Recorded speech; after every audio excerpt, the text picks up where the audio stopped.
we're very excited about today's presentation. Our guest today is Matt Grant, the Managing Editor of Marketing Profs. Matt, welcome. Thanks, Byron. Very much looking forward to it. Right on. So we're taking on a very difficult and challenging topic today, and that is namely how to motivate and engage your customers to take action on your website or your marketing material. And I hope everybody enjoys the many laborious hours it took me to come up with this visual that's on our homepage here on the first slide. But overall, this is a very serious topic and one that I think will be riveting for you, hopefully, if I've done my job and Matt has, to try to help acclimate you and educate you on some creative ways to turn browsers into believers and believers into buyers, which is really what we're talking about today. With a couple of just general things to point out. Number one, we love questions. We love for you to use your question tab in GoToMeeting and GoToWebinar to ask us questions that relate to the proposals that we're about to give. We'll probably wait until the end of the actual presentation itself to get to all the questions. I'll rifle through them, and Matt and I will answer them accordingly. I'll also type some answers back to you while Matt's speaking, so you will hear from me. And Matt is welcome to go in and answer any questions that people have throughout my presentation, just to communicate and connect with people. So thanks for that. If you want to get a hold of us, you're able to do that as well. I'm going to give you some information for Matt and I right in front of you. Matt and I love getting tweets on how this presentation went. We have an archive of sort of like feedback, live feedback on the presentation, and so appreciate any tweets, any tweet love that you could provide to us throughout the presentation. So the rules are I'm going to talk for a little bit here, and I'm going to actually take this and move this over. Bingo, that should help. My colleagues just told me to do that. I've got like a team of experts apparently that we need to make this webinar work today. I'm going to be looking for any feedback or comments throughout the presentation. So without further ado, let's dive into this topic and take it away. So these content marketing webinars that I run, I always love quickly spinning you through an explanation of what content marketing is. It's about 7 or 8 slides that give you a topographical overview and give us a good formula to decide to really learn what we're going to be talking about today. And next we're going to go into what I call mixing the conversion ingredients, which is I think some of the problems that we're all experiencing and facing now with regards to conversion enhancement. So we'll dive into that, and then I'm going to hopefully show you how to make customers hungry in a new and innovative way. So without further ado, what is content marketing? It's clearly the art of listening to your customers' wants and needs. I love this as the debut slide for what is content marketing, primarily because this is the area that I think we need the most help, and I look for some advancements in both technology and research and other tools that we can use to find out what our customers' needs are.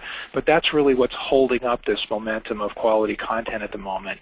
And we're learning more with analytics, but I think there's some other things that we need to chime into to learn more about how to do that. And of course, it's the science of delivering content to them in a compelling way. We've seen a lot of new channels open up, as I'm sure you're all well aware of. And it's, of course, catching customers that are orbiting at high speeds with things like downloads and loves and likes and geo-targeted offers that are much more personalized. And that's what we're sort of seeing in this next wave of content marketing that's rolling out. And it's, of course, connecting with information they want and need. That's perhaps the distinguishing characteristic of content marketing versus more traditional marketing. We're able to create content these days that does address the pain points and the needs of our customers, and that's really the secret sauce. And it's naturally testing campaigns to see what works and doesn't work, and there's a lot of testing going on these days, I can assure you, led by some companies that I'll be talking about. And of course, finding the most efficient path to conversion, really. And that means analyzing the conversion path itself and scoring engagement and how you really correlate an asset to the sale itself. And of course, it is a monstrous process. And this is just our own diagram that we used for many years when we were a full-service content marketing agency. But it does start with planning, which I have really been a fan of. We've done huge, monstrous plans for companies like Salesforce and Iron Mountain, as well as retailers and larger brands. And when you really dig deeply into planning, it becomes really the catalyst to figuring out how much content you need, how good it needs to be, what channels you need to distribute it, and most importantly, what impact it will have on your business, which of course relates to the last tab that you see, which is namely content performance. Customers are demanding an ROI from their investment these days, and it does take a strategic process and strategy like this to make it all work. So, and of course, tracking performance is what it's all about, and there are varieties of ways to do that, including listing positions and conversion rates, but also even time on page, studying user acquisition costs, the influencers of that, how many leads you're bringing in, what the quality of those leads are. A lot of different ways to track success, and that's a big thing that has been worthy of many webinars that I've done. So let's talk about mixing conversion ingredients, because that's really what this first challenge is all about. So what we study closely, if we're trying to, quote, improve conversion rates, which is really what the goal is to, take visitors to your website, for example, and improve the number of people that sign up, take action, download something. When we look at that as a sport, if you will, would probably be a good way to describe it, certainly as a science, then you do a search at Google for improved conversion rates, and you get all kinds of interesting reports and data. And what you really learn when you dig in is that this is Dave Child is like the #1 listing position at Google for increased conversion rates. Once again, we hear methodology from Dave and everyone else out there, and here's some of the bullet points that Dave has to say. Make users' life easy, be clear and open and honest, and you can read these bullet points yourself. But there seems to be this sort of formula for a page, and I have some wonderful diagrams and other elements that I could bring into the mix here, but you get the idea. There seems to be this concept where you take the elements of a single page and you test those elements individually. And the #2 listing position, here's Eric Tsai, another approach. He's got a slightly different list, but really saying the same thing. Few of his actual comments, interestingly enough, relate to the actual reader. I've green highlighted a couple of them. Cater to online reader habits. That's interesting. Create compelling copy with clear headlines. Okay, thank you. Certainly, that's good advice. It's a top graphical. He has some details and explanations to go take a look at this post. It's all good. But my point is, it's really focused on these elements. So we learn what we think is a recipe. We go study the competition. We create a formula. This is an actual test running at Writer Access right now. I follow down this path like everybody else. I believe in A/B testing and multivariate testing. Here are 2 versions of Writer Access running on the web literally right now as we speak. We completely redesigned a page and wanted a total B test with different copy, different headlines, different everything. We go out and we choose our weapon to basically to deploy our tests. We happen to be using Visual Website Optimizer for our tests, but there are a lot of great ones. Some are free, some are paid. And naturally, we let the technology choose the winner. And that's the big breakthrough that we've seen in the last 10 years is that, no longer do you sit in a room and look at 3 comps that a design firm has come up with and say, okay, eeny, meeny, miny, mo, which one does everyone like? Let's go. Those days are over. You let technology determine the winner. And that's exactly what we're doing here. But my concern with all of that, and of course you can not only look at the actual page itself, you can look at the influences of other pages. And you really need to look at those other influences as you track through and study, what is having the greatest influence. In this case, we're looking at not only the conversion rate of the control page versus the variation, but what other pages did people go to, and when they went to those other pages, did it have the probability of improving their chances for conversion? And the answer was definitely yes so far when it came to the control page.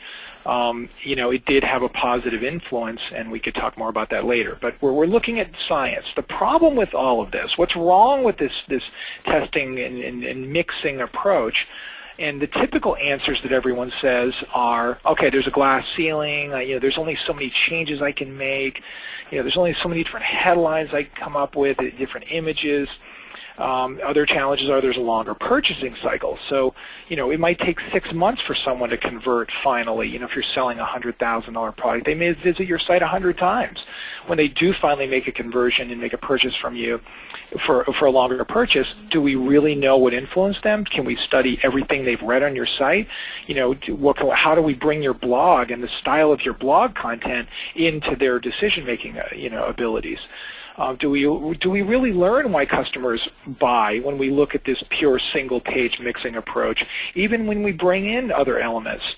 And of course, seasonal purchasing habits can vary from winter to summer, to spring to fall, even in the time of day. And of course, localization and personalization is often not considered in these broad tests that we do.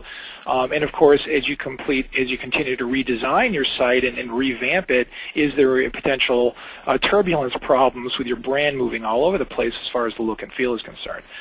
So what I would argue is there is another way to look at this, and I would suggest that the problem, you really need to isolate and pinpoint the problem. And I would suggest that when it comes to creating engaging content to motivate the customer to buy, we tend to list all the ingredients of the page just like we talked about. We study examples of what our competition is doing and pick the winners. We even study what our competitors are using for advertising with pay-per-click, for example, to lead them to the pages. We've gotten really good at artfully combining all of this data and all of these individual ingredients, mixing them up and baking them in the oven, and assuming that the cake will be the greatest return on our investment, and it's all about these great ingredients we have in the arrangement on a page or the headline that wins or all these other secrets. And I would suggest to you that that's really not what it's all about. The ingredients and how you bake the cake is the wrong approach. Instead, it's how you make that customer hungry with information they want, need, and love. And that is, don't you love this shot, Matt? So makes me hungry, Byron. I'm so hungry. So let's go into some phases here. I have a 3-phase approach to telling you a little bit more about how to potentially do this. And first of all, we're going to talk about great stories. What are they? Why are they contagious? Why do they get spread? Next, we're going to talk at great writers. What are the characteristics of the writers that can put these stories together that motivate customers to take action? And let's look at some tips and advice on how to get better results from creating this content once you see this flow. So the first thing you have to really wrap your arms around is do you believe in the storytelling? Do you believe that there's a story behind every one of those Super Bowl ads that you saw that were not related to the products or services that those companies are selling? Do you believe in storytelling? And I would suggest, I hope you do. And here's a contrast between information, versus a story.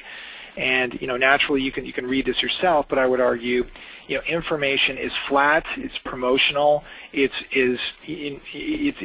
getting as bad as a cold call. It's interruptive, it's disruptive, and it's really not getting to what motivates people to take action, in my opinion. Whereas a story, as you can see, is emotional and it touches your heart and it's compelling and it's probably something you want to share. Speaking of which, I'll talk about that in a second.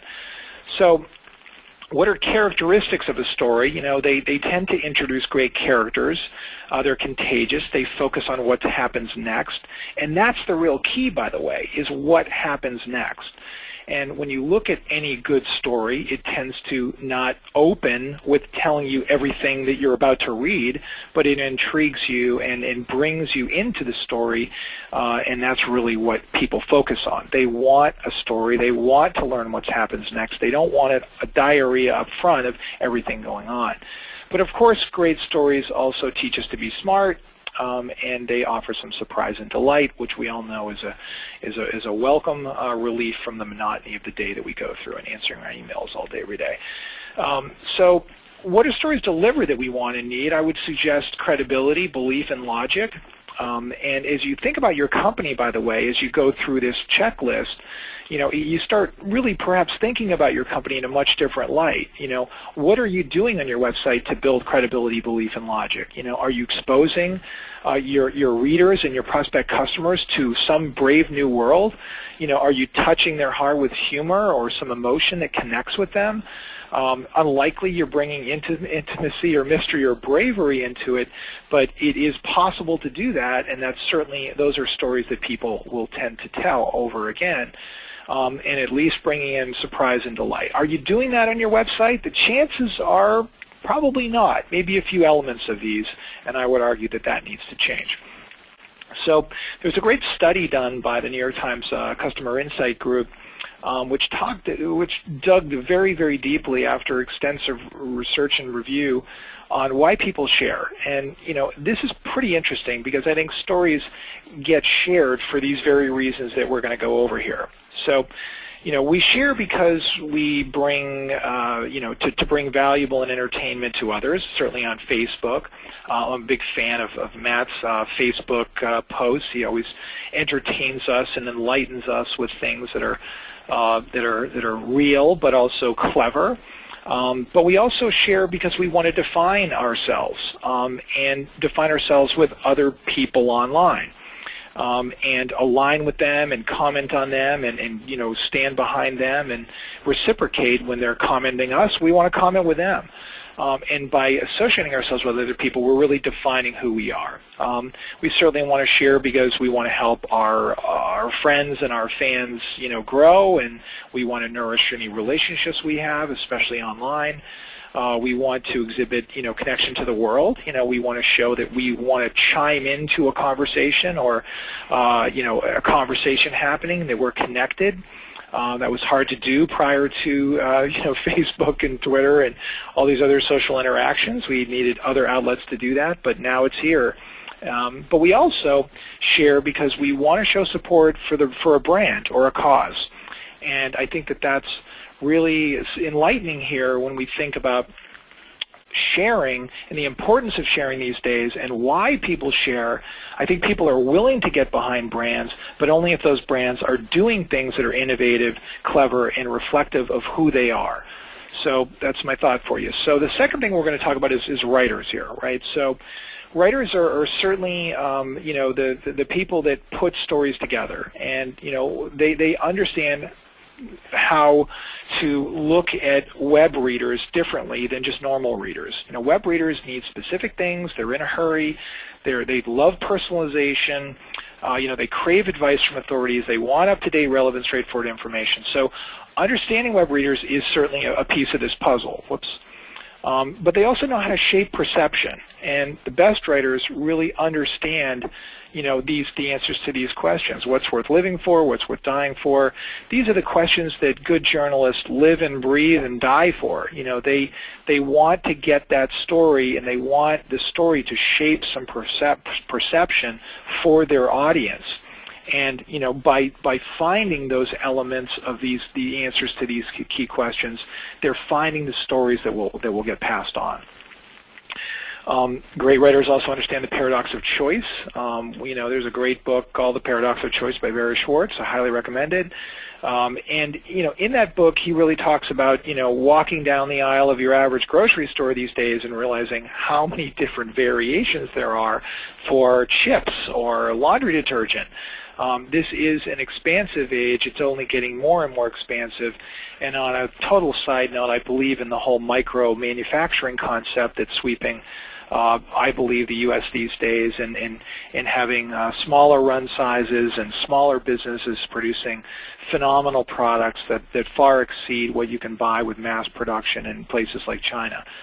So, look at these. I think expansion is going to even get greater, as we've seen in the beer industry with microbreweries and, brewers brewing beer in local neighborhoods these days. So it's getting more and more interesting, but also the decision map is getting more complex, and there really is a whole new methodology out there for buying decisions, and that becomes part of the storytelling process in trying to find that simplicity with this art of creating content that will connect with your readers and really pinpoint this. So the other thought is just knowing how to appeal for different readers. That's a real challenge, being able to speak to different audiences, dig deep when you need to. You get the concept of this, and knowing how to find new meaning, and this is really the biggest challenge. In the world we play in at Writer Access, it's a challenge. Our writers often are given just small bits of information. They don't really have a sense for what new value would potentially be in a product or a service. It's hard to communicate that. They need to take chances and risks themselves. But how can you, as a client directing a writer on what to write about, how can you answer these questions? What is the unique selling proposition perhaps of my product, or what new value could my product take on? And this is often finding new ways that products can do things that are even radical or very creative.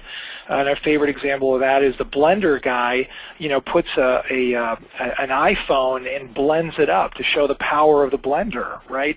Those are finding new value in products. It's not just what those products were meant to do, but finding new ways to do that. So that's the storyline, and that's what good writers know how to do. And these are some good examples of that. So, and of course, good writers know how to think like an actor, get under the skin of the target audience, learn the lines, the rich keywords to use, revise the script with split testing, and perform flawlessly with improved conversion rates all the time.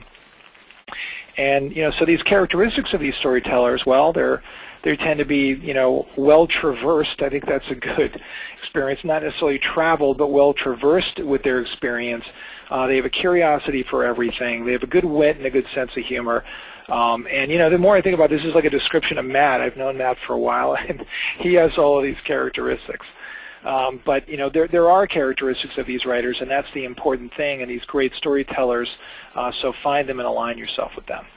So, the story itself. So here's some tips and advice really on how to put this together. So we all know what a haiku is, but I think the goal is to really try to create a style, a writing style and a story style that will help you create this content that I believe will improve conversion rates and sales. I think there is an art to this. There is a style that I think you need to develop and repeat over and over again to be consistent with how you're presenting your content. And of course, really you need to dig down and find out what your company's DNA is all about.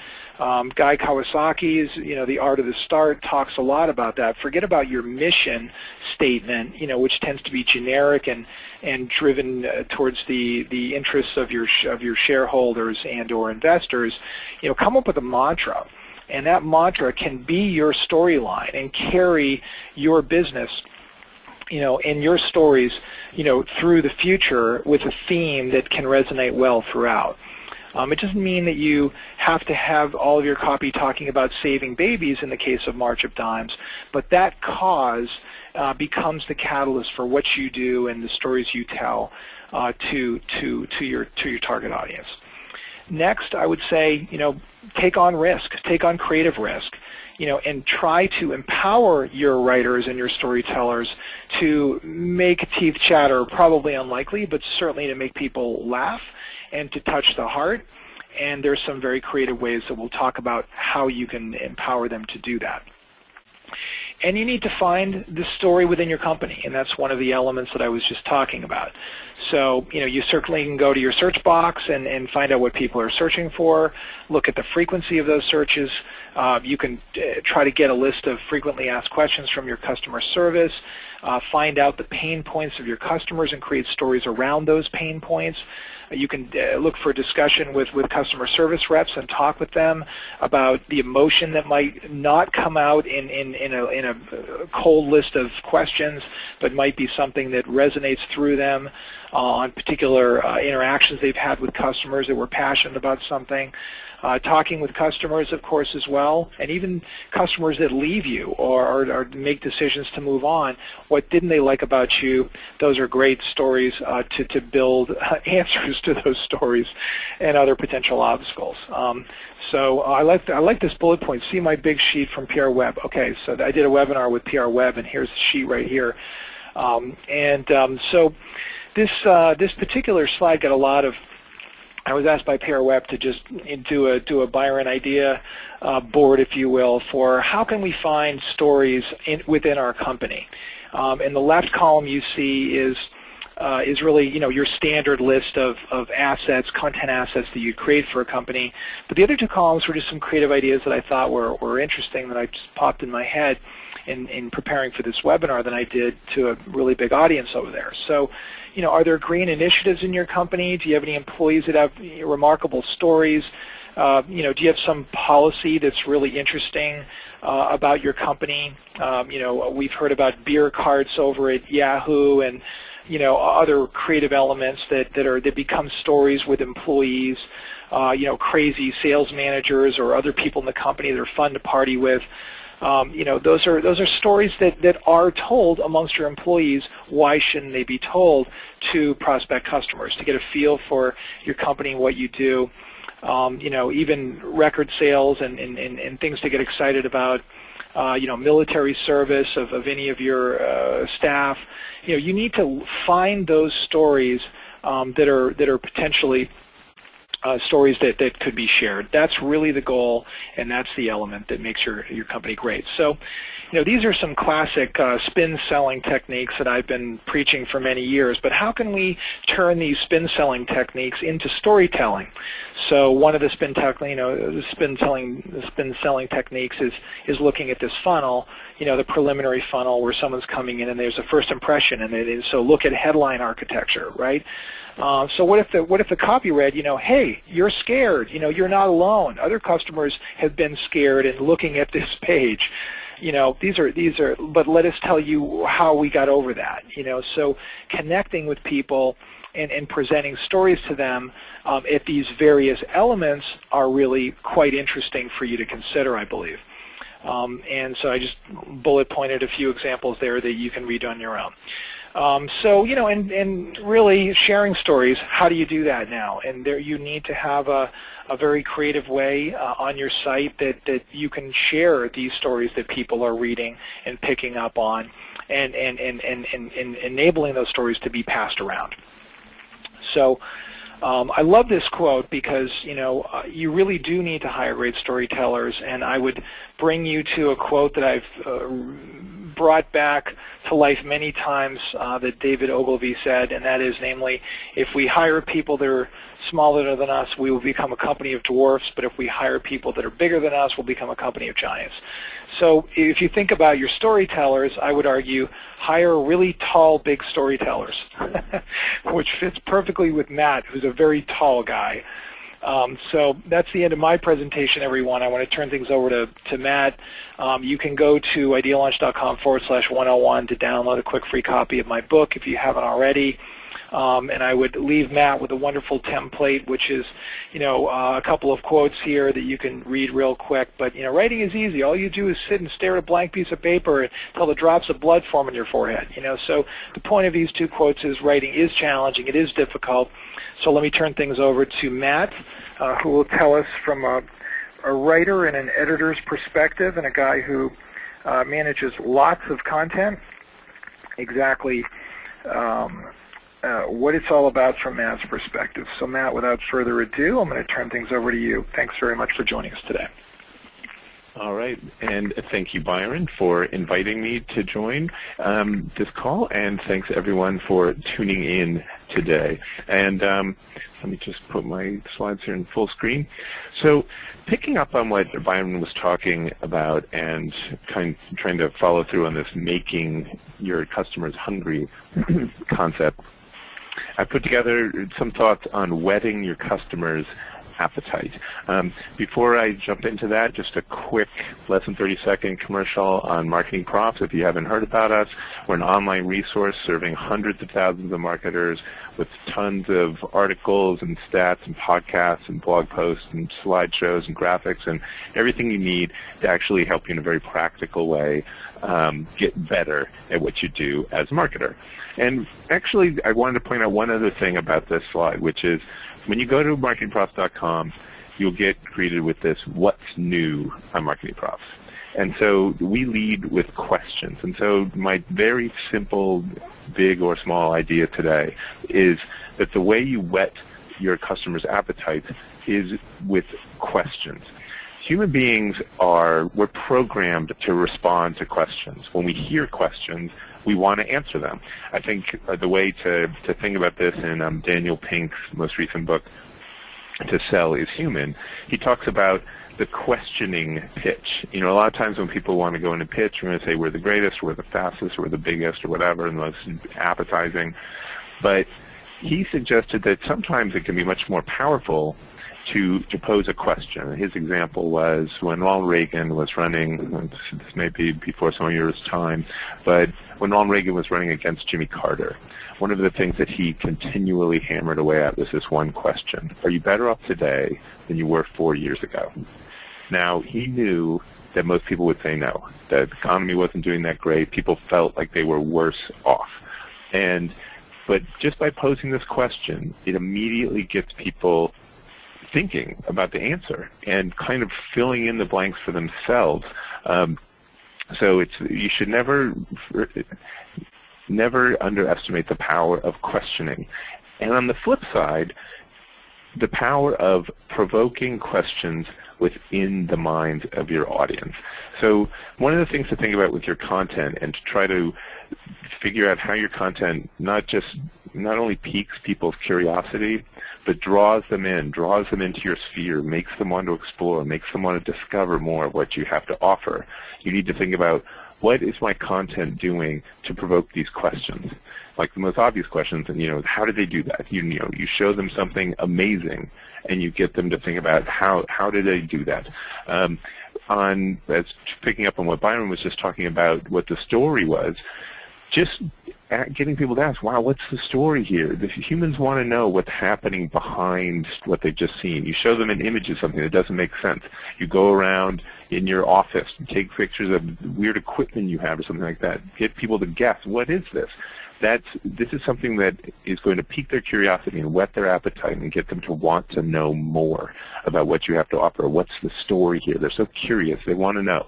The final thing, of course, and the kind of question you want them to be asking when they're looking at your content and then thinking about your company, your product, and your services is, how can I do that?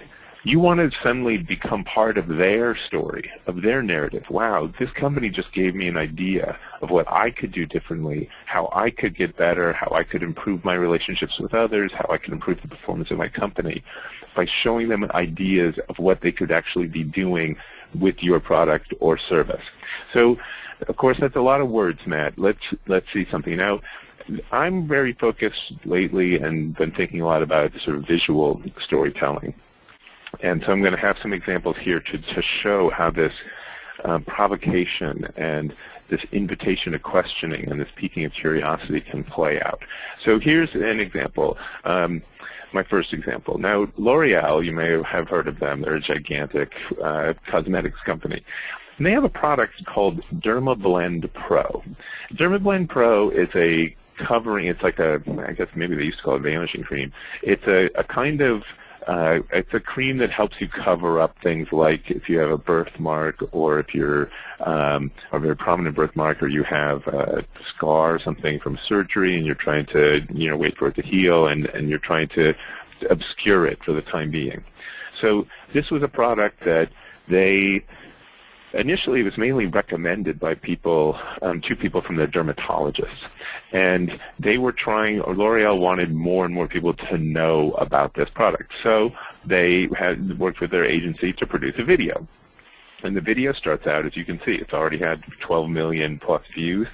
They start out with this fellow. Now, of course, you can tell looking at him, he's maybe a little bit of a hipster. He's got the nose ring and the nose bridge piercing, but he just, anyway, a normal hipster fellow you might see in the East Village. What they do over the course of the video, though, is they slowly rub away his skin so that you see underneath he's actually, and as the person actually is, and I kind of gave it away with Zombie Boy, he's literally tattooed over his entire body. And like pretty weird, kind of creepy tattoos, like his face is a skull with exposed brain and things like that. But what this does, it was a very powerful way of telling a story visually about what Dermablend Pro can do. And immediately, first of all, you start seeing this thing, you're like, whoa, you're nothing but questions. Who is this guy? How does he live like this? How does, how long did it take to do these tattoos? Who designed it? What is he doing? And in fact, they did spin-off behind the making of this videos and things like that. But more importantly, you want to start asking like, wow, what could Dermablend Pro do for me? If it can cover up these insane tattoos all over this person's body so that when I first look at him, I don't notice them at all, man, what could it do for me? Am I much less, extreme physical features that I want to be changing? So this was a way of taking mystery and starting with, this is what the person looks like, to, wow, this is something that I wasn't even expecting at all, and trying to draw people into the sphere of your product and thinking about your product, thinking about what it can do, what it has done in this case, and specifically what it can do for them. Now, to go to another extreme, so it's not all certainly about hiring post-apocalyptic zombie boys and painting them over and then showing that, you thought they were normal. It can also be just a way to whet your customer's appetite is really just to use the tried and true sort of teaser method. And just to show you an example, in a writerly example, we can look at this Pinterest board that the Wall Street Journal set up. Now, I don't personally or hadn't thought about Pinterest in terms of the Wall Street Journal. I think, and for right or wrong, I think of Pinterest as a place where people put up pictures of their home or shoes or food. But the Wall Street Journal actually has a number of Pinterest boards, but the one I thought was most pertinent to our topic today was this one, Wall Street Journal quotes. And this is a very classic scenario. You give them one teaser quote that gets people's minds thinking, what's the story behind this? I want to know more, and then you can click through. So, for example, the big LIBOR scandal where UBS was setting rates and gaming the system of people getting rich. And they put this quote, mate, you're getting bloody good at this LIBOR game. Think of me when you're on your yacht in Monaco. And already you're like, wow. So first of all, I'm thinking, man, Wall Street Journal actually got into people's emails, stuff like that. They're really going to give me the story behind this. And sure enough, if you click through, it takes you to the page, Wall Street Journal Online. Of course, you have to be a subscriber to look, so now they're actually trying to get you to conversion. But even what they say here is something that continues to pique your curiosity. Get the full story. Because that's really what human beings want. We want the whole story. We want to know the whole deal, especially when we've been shown just a little bit of it, just a teaser portion. And I think what's interesting is that you can actually use this questioning approach as the centerpiece of your content marketing strategy. And in fact, even your content business, if you want to think about it that way. So there's a website that you can check out that's called Which Just One. So they've actually built into the name of their publication this questioning piece of it. Which Test One?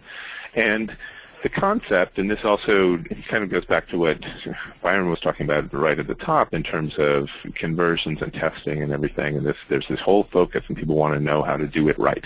So this is something where, first of all, testing in general, everyone feels like they should be doing it. Everyone feels like they're not doing it right, or they're getting it wrong, or they're doing it in a way that doesn't make sense. They feel, and they know it's important, they feel like they're not doing it well, and they want to know how to do it better. So this, in a sense, this whole site plays to that curiosity and that need on people's part. At the same time, I think people are always wondering, do I actually need to test at all? Or couldn't I just really just go on my gut? I know what's going to work and I know what doesn't. So all of these elements come together on this one website. And frankly, I think you can see them on this whole page. So first of all, it's which test won. As soon as we hear that question, we want to know, yeah, which test won? We don't even know what the test is, but we want to know.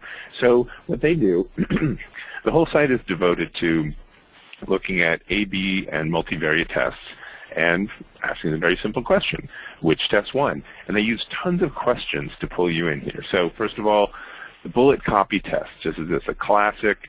I just want you to put in your location so you can figure out where you are so we can serve up the right content to you. The bullet copy test, they ask, as you can read here, which got a 13.4% more consumers to complete a lead gen form on the following page. So we already know. So now we're curious. Oh, so one of these actually did perform better. We know the outcome, in a sense. As I was talking to Byron before, we always know at the beginning of a mystery that someone got killed. That's not a mystery. We know that happened. But how did it happen? Who done it? This is what this website is actually playing into, your natural curiosity to find out who done it, which one won. They do another very interesting thing here, though, I think, which is they also know that people are very curious about how well they stack up against other people. Human beings as primates, we're very status-driven, and we're very sensitive to where we are in the group standings. And of course, we want to be a higher level rather than a lower level. We want to be better or smarter. And so they play into this. How good is your gut? And you can vote then which one you think was better. And then they get to show you. And so now, of course, click to vote. They say click to see results without voting if you want, if you don't want to test yourself. But come on, you want to know, is my gut as good as the test? And sure enough, then they show you. Well, in this case, it was version B. There were some very minor differences. But it was interesting what they do even with their copy here. They tell you exactly what happened and which one won and why they think it won and things like that. And they also try to tease out for you some of the applicable learnings that you might get from this test and its results. But they also show you, of course, how site visitors voted. So you can even see yourself, I was in version B, and sure enough, version B won. Or sometimes, as will often happen in this case, the gut is totally wrong, and the test is right. And then if you're in the, the 40% who were right versus the 60% who's wrong, now you suddenly feel better about yourself, higher status, I'm smart, I get it, my gut is almost as good as the test. Because as Byron said, now we're letting technology decide things. But of course, everyone wants to know, can I beat the system? Can I beat the computer? So which test won is, as I said, it's like a living example of all the things that I'm talking about here and how you can use this questioning to pique people's curiosities, play on their natural tendencies and inclinations, and slowly draw them in. Because frankly, then the next thing that happens here, if you click on any of the events or you want to see their case studies, now suddenly you have to pay, or now suddenly you have to pony up some money and say, oh yes, I want to pay here. But now your pure curiosity is already piqued. You've already seen this is valuable. You've already had this urge to know which test won, and so it pulls you on further. The last example that I have has to do with Getty Images, and this has to do, goes back to the question I initially posed, which was, or one of the three that I said you should be trying to provoke in your customers, which is, how can I do that? Now, Getty Images, everyone has to use stock photography, and everyone knows what it's like to, to cruise, browse through the Getty Images, looking for the one you can buy, with the cheaper one that really gets your message across, that doesn't look too stocky or whatever. And in fact, we also have a sense of stock photography looking kind of cheesy or corny or something we don't necessarily like. What the people at Almap BBDO did for Getty Images was they took Getty, they went through thousands of Getty Images and ended up putting together, I'm not going to show you the video, I encourage you to go check it out on the YouTubes, that they took all these still shots and made an animated film that actually shows the whole course of the life of two people. Of course, they change from stock photography, but hardly even notice. So first you have these people meet, eventually they're courting, and then they're married, then of course they're consummating their marriage, and then they have a little baby. And then it goes on, and the baby grows up, and the people grow old, and one of them dies, and all these things. I mean, it's really crazy, and something I'd never seen done with Getty Images, all still images. And the beauty of this was it takes something that everyone has to deal with. We all, I mean, marketers in general, we all deal with stock photography. We're all sick of seeing the same images. We're all sick even of what we do with images on our site. And now something comes along that does something totally unexpected and something that we haven't seen with a very common product or service.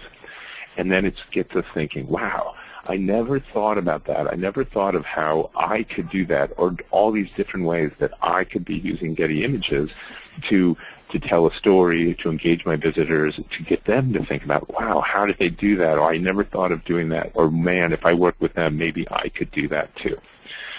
So, long story short, curiosity may have killed the cat, but it will win you customers. And so I think one of the key things when you're developing your content and thinking about what you're trying to do with your content and thinking how your content can whet the appetite of your customers is to focus on these questions. The questions that you yourself pose that get your customer thinking and automatically wanting to engage with you, but even more than that, the questions that your content can provoke in your customers, where ultimately the answer to that question is you and your company and your products and your services. So first of all, thanks. And second of all, I think I hand this back now to Byron. Although I love your cat shot. It's really cool. You can't have a presentation now on the web without a cat, Byron. It's in the bylaws of the web. Well, it depends. Perhaps if you did a survey and everyone was a dog audience, I don't know. Maybe we'd. Gotta be careful. Yes, audience first. Yeah. Audience first. Matt, I have a question for you about. The really great presentation, by the way, fantastic. The examples were amazing, and your insights and the whole theme of curiosity and the Socratic techniques and questioning, and really interesting. But my question for you, there's, of course, a wonderful small little book called The Elements of Style, right? Yes. And, writing clearly has elements of style in it. My question for you is, what's really more important when you think about that as a concept, elements of style? Is it the elements or the style when you're writing? I guess that's an interesting question and very unexpected one. I would tend to think that it is the style. And I think even within this context, its style speaks to something like the brand voice, or what is the image of your company that you want people to take away, what's the feeling you want people to have about your company, and especially, how does your company make them feel? And I think that focusing on making you the style, presenter, by the way. I'm going to interrupt you, and I've just made you the presenter so we can go back to your cat shot, which is cooler than my green screen.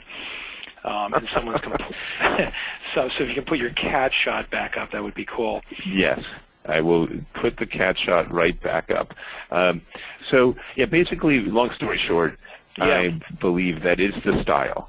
That it's really the element, because I think ultimately, in this day and age, in this day and age, everyone has essentially we all have access to the same elements. And that was like, in a way, the Getty Images example is the perfect, the Getty Images example is the perfect example. Everyone can go into Getty Images and look at and pick them out, and everyone does. But it's how you put them together, and how LMAP BBDO did it. Their style blows everyone else's style out of the water. So I do think, and that's so that also comes down to when you're hiring writers, if you're trying to think about writers that are really going to express who you are as a company and find your stories, it's this writer's style and their ability to create that voice, which is really what you're looking for. On an interesting side note to that Getty image story, I mean, that makes a lot of sense. They're using their product to tell a story, and you know, wow, super powerful. There's another stock photography company that runs an ad on typically the inside back cover of Communication Arts every month, and they do not show any photos. They just have a story in really big, thick, custom typeface that has a total edgy attitude to it. It typically has at least one swear word in it, and you know, kind of poo-foos Americans, and it's a European stock company. It's brilliant, right? But there's an example of a stock photography company that's taken their own product out of the mix completely and is not showing any images, and instead using the story. I literally, one of the first things I do when I buy CA, which I have for many years now, subscribe to it, is I just want to go read that, because it's going to be fresh, it's going to be creative, it's going to be another little story that makes me smile, it's going to have an edge to it. Really interesting. Nice. And I also like about that, and it also goes back to your main point that you were making, which is with content, and that's, I mean, I had a lot of visual examples, but I think it's content across the board. You need to lead with story. Yeah. Even those visual things, they started with a story. And maybe, you know, and there's also points to how even as you're telling all these stories with your content, they're always going to start out with the oral tradition. Someone tells a story. We don't say paint a story or build a story. You tell it, and you write it. And that's where it starts. But then, of course, what you want to do is figure out, what are all the different ways then I could illustrate the story or bring the story to life through images, through sound, and through in some kind of experience if I can bring it into like a retail environment. But to your point, and like the example of this stock photography company, I think it's critical that you lead with story. I was on the phone yesterday with someone extremely high up in the Hearst Corporation. They were trying to talk with some companies like us at Writer Access about where's the writing industry going, where's this marketplace going, what is the future of journalism, what's happening, you know, are we going to see a transition to citizen journalist where, you know, we want news local and live and as good as it can be, or is there an art to journalism, where's it headed? And we had an interesting discussion about, you know, lots of things, but one of them was, I think actually journalists are some of the best writers, and they understand storytelling more than most writers, and they should be prospering in this content marketing revolution going on. I think the challenge is, are companies willing to absorb that risk and to not just, again, talk about the features, the benefits, and the elements of their products and services, but instead find that story within. What are your thoughts on that, and how it relates to journalism in general, and how perhaps you've seen some examples of popping journalism, you know, into a company and a corporation with gigs you've done over the years? I have a few examples that immediately pop to mind. First of all, as you were talking, I wrote down how do we find our stories, and of course you had a slide dedicated to all the places you can look for the stories. But I do think one of the things you need is someone in your organization who has a nose for a story. And that's what journalists have. That's how that's how you compliment it. He has a real nose for a story. Perry White gets Super Clark Kent on the job. Or Jimmy Olsen, I forget how that worked. But definitely, I think, journalists bring to content marketing exactly what companies who want to think of themselves as publishers, in a sense, need. You need people who have the nose for a story and who can actually write a story. And there are organizations, certainly, that have already done this. I mean, Eloqua kind of most famously hired Jesse Noyes, and I want to say wrote for the Globe, but hired him as the brand journalist. He's internal, full-time staff, journalistic background writing for the company. Similarly, Adobe, for example, they have CMO.com, CMO Magazine. That is an Adobe publication, which people may or may not know, but it's run by people with a journalistic background. So they hire journalists to take over this thing. It actually has a kind of autonomy from Adobe. In fact, I didn't actually know or had forgotten that it was an Adobe publication when I met the editor-in-chief. And it's interesting how it's been, I think if you have your content actually run by journalists and written by journalists and with a kind of journalistic sensibility, it tends to make the content, helps it stand on its own. So people they never confuse it with just like some kind of ad for the organization. They see it as something that's valuable in and of itself, and that value, I think, ideally reflects back on the organization that's essentially underwriting it. IBM with their, I want to say Smart Planet, IBM has done a lot of stuff along these lines, again, hiring journalists to help them create blogs focused on ways that people are using IBM products to build a better world and things like that. It doesn't reflect positively back on IBM. Certainly it does. Are the stories interesting in and of themselves? Ideally they are, and they certainly are when they've actually been written by professional journalists. There's a question that came in, Matt. I want you to tackle this with me. First of all, someone asked a quick question. What was the magazine I mentioned? It was called Communication Arts Magazine.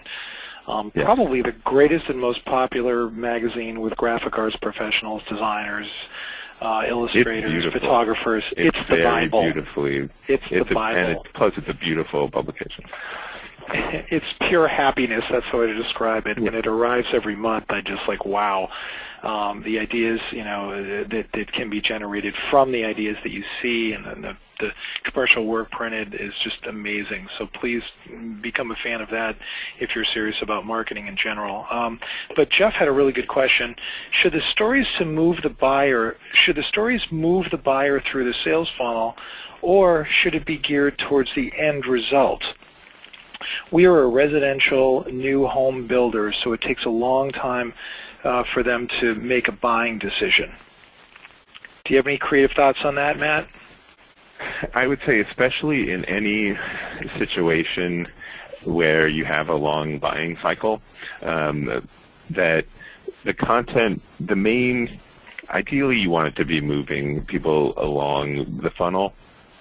Sometimes it's hard to have things really work in that kind of linear way, and plus people are always, once they know your content or they get your e-newsletter or something like that, they're going to read stuff that's of interest to them and not necessarily the thing that you thought was the next step for them.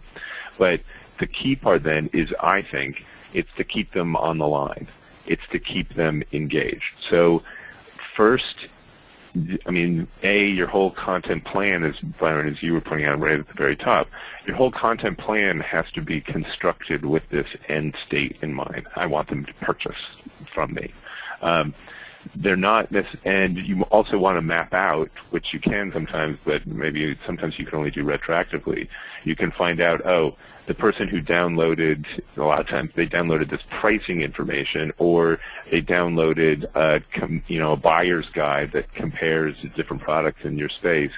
I know that when they buy that, it's really different from the people who bought the top of the funnel content. What is this thing? So yes, your content has to have that end goal in mind. Yes, sometimes the different pieces of content when your customers engage with it will indicate where they are in the funnel as they get closer and closer to purchase. But I would say ideally, once you have that kind of scaffolding and kind of a flow in mind, you then have to focus on making sure that each individual piece of content is actually engaging, and when people are reading it, it feels like it's valuable in and of itself, and they got something out of it, whether they made it to the next step or not. I have concocted about 5 or 10 ideas that I'm just going to throw out. I don't know, I haven't heard the full challenge of what you're trying to do, but here's just some creative ideas for you that come to mind for creative thinkers like me, and Matt can chime in as well. So buying a home is a dream. So there's a whole dream concept, and that, that's in itself perhaps a foundation for the mantra for your company. Making dreams real. Or again, it would need to be fleshed out. Clearly there's all kinds of fresh new things happening with homes these days. Everyone wants to dive into those and see a skim of really what's happening, whether it be solar roof panels or energy efficiency. There's all kinds of things with insulation in homes that's interesting these days, the construction. There's an educational gold mine over here for you to work people through. Another interesting tip, Wired Magazine has my favorite products. I subscribe to Wired Magazine as well, and they always do incredible reviews of and geeky tests on the best products in homes. You could take a lot of those ideas and even disclose that Wired Magazine top picks for dishwashers. So it would take a lot of research and getting a lot of back issues of Wired or head in the library, but there's a lot of goldmine information, and that might connect.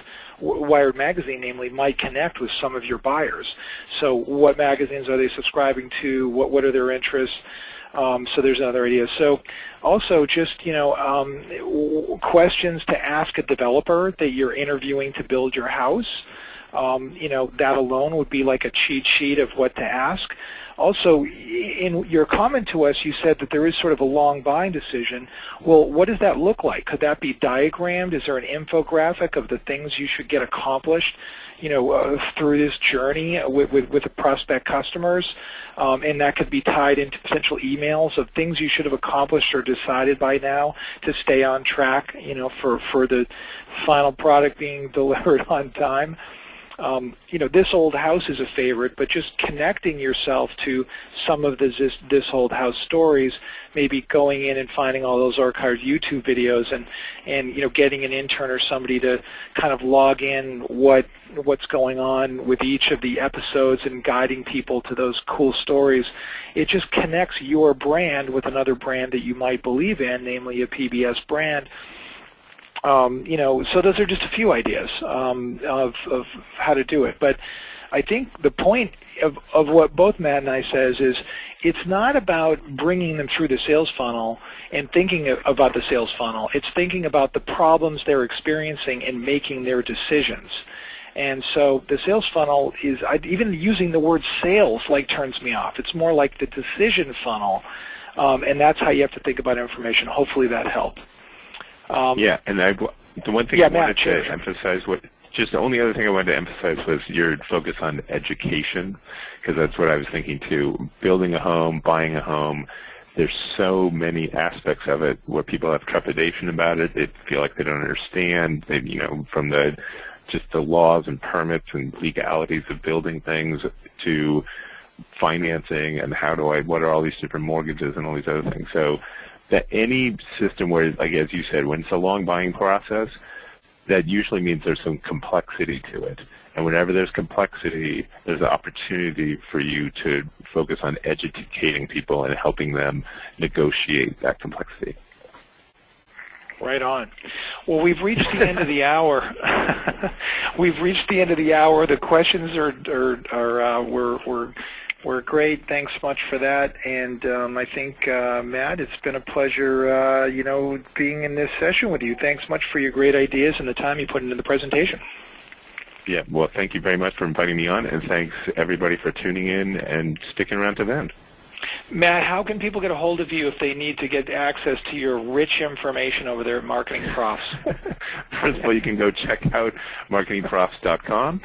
You can get in touch with me. I'm Matt G at marketingprofs.com. I also do a weekly podcast talking to marketers about a wide range of marketing topics called Marketing Smarts.